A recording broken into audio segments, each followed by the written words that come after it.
Good morning. I just woke up in such a mood to be generous today. I don't know what's going on, but it could be your lucky day because I have a crisp, real $100 bill that I'm just itching to give away. Who would like it? All right, you in the pink shirt. First one, come on up. There you go. What is your name? Alice, thanks, enjoy. For the rest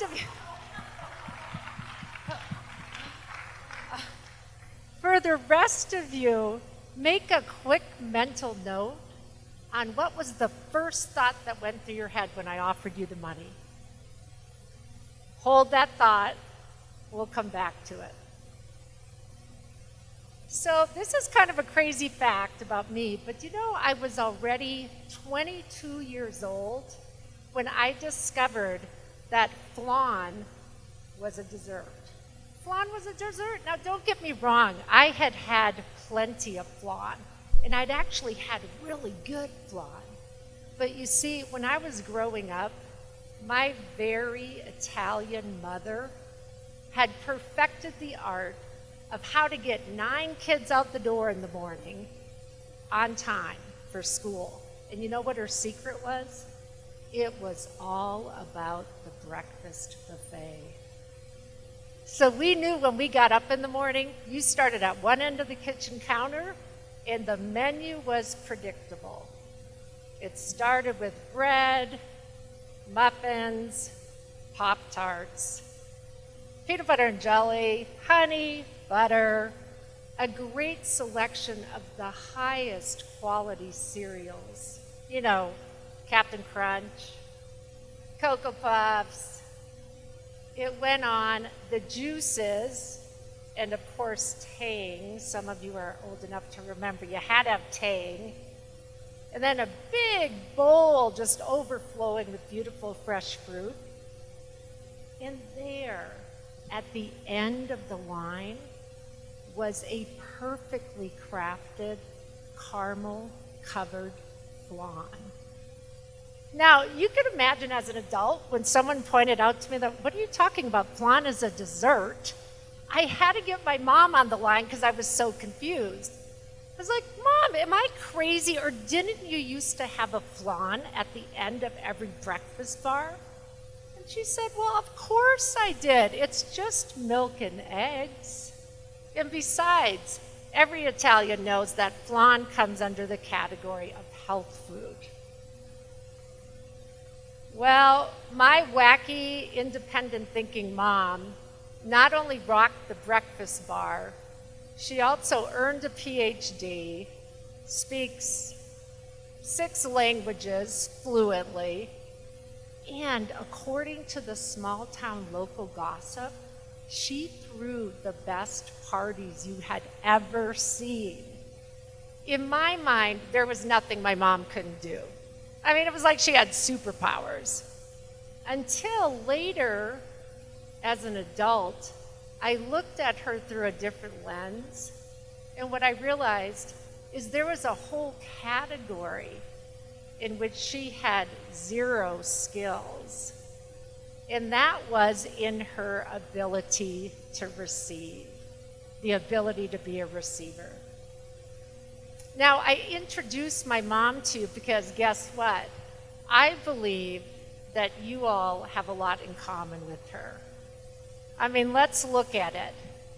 You are ridiculously talented, admit it.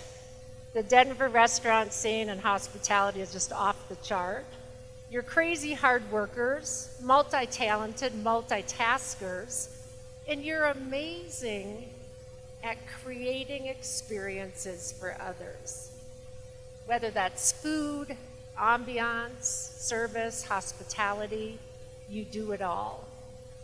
But my guess is you're not necessarily superstars in the receiving department.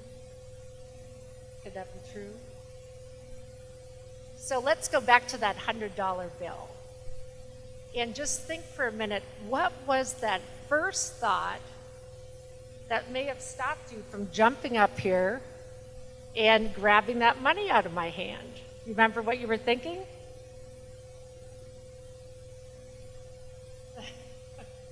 So you might have been thinking, well, I don't really need it. Or at least I don't want to look like I need it. Or you might be a little bit skeptical. You might have been thinking, oh, come on, there's got to be a hitch. What if I get up there and to get the money I have to sing or something? Whatever it was for you, keep that thought, that awareness, maybe keep it in your back pocket as a clue to a limited mindset or some thinking you have that might be getting in the way of you receiving in other areas of your life. Now, what would you say just in general, universally, why have so many of us never learned to receive? Well, there's probably hundreds of reasons, right? But having spent over a decade as a therapist, listening to people's pain behind closed doors, I'm going to give you the 30-second cliff notes on what is it for all of us. Well, it's probably one of or a combo of three different things. Number one is you probably had somebody mistreat you early in life, and we decided mistakenly that had something to do about us. That was a reflection of our worthiness, when in fact it had nothing to do with us and everything to do with the other person.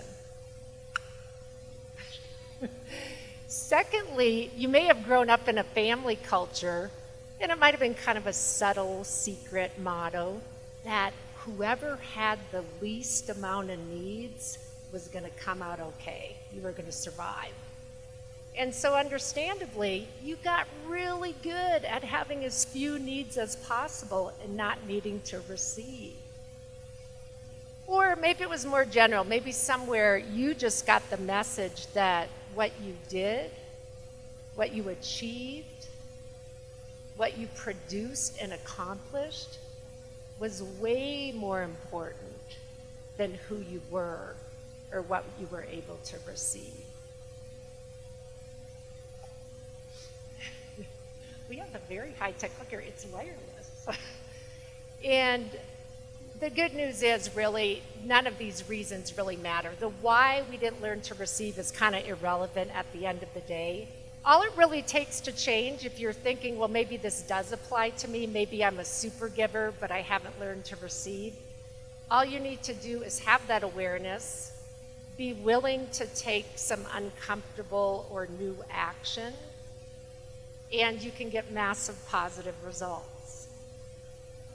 One of the best ingredients in the recipe of learning how to be a better receiver is to buy into and believe the notion that you don't need to need it in order to receive it. You don't have to need it.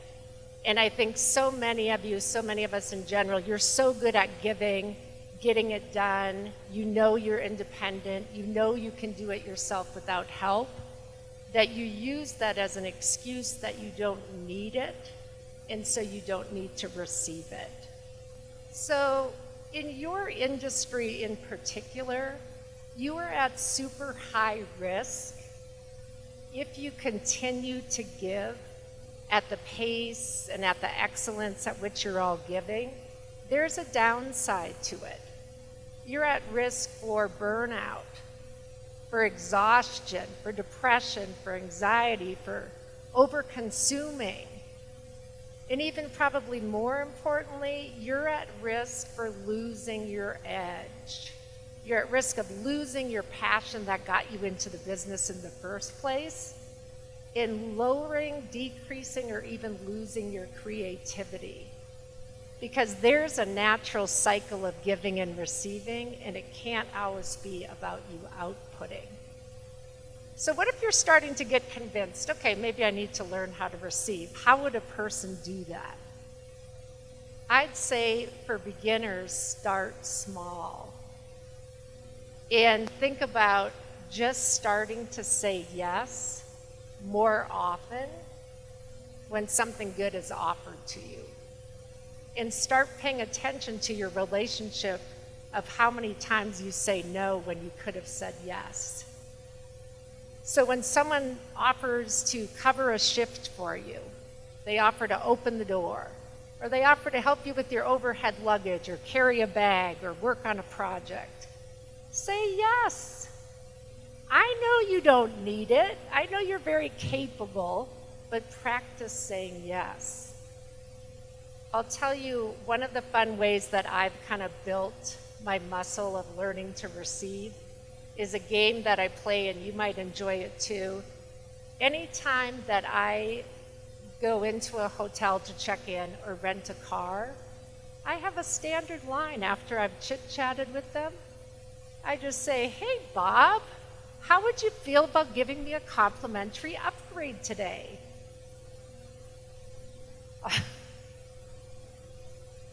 Well, at the very least, I can usually get them laughing. And I'm kind of proud about a 99% success rate of getting the upgrade. But that isn't the important part. What's important to me is that I give myself the message that it's okay to receive, and I remind myself to ask. And so I encourage you to think about that relationship you have with receiving.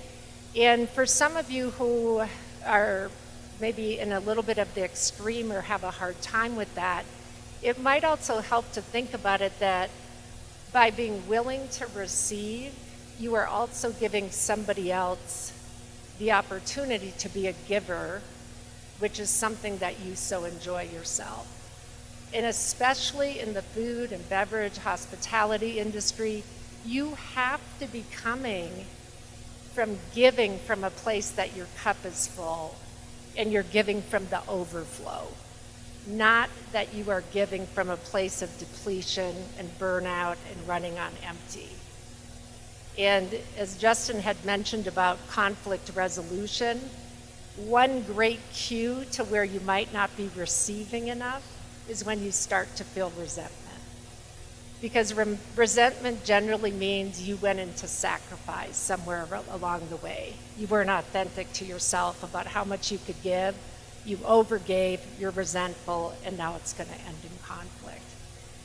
Not only talking about it individually for yourself, but I also encourage you to talk about this idea of receiving in your restaurants and on your teams. Have you created a culture where it's valued to receive? Or have you created a culture where, the person who hasn't had a day off in, 20 days and looks like they're worked to the bone and have never received anything are the ones who are valued? So say yes more often when good things are offered to you. Thank you.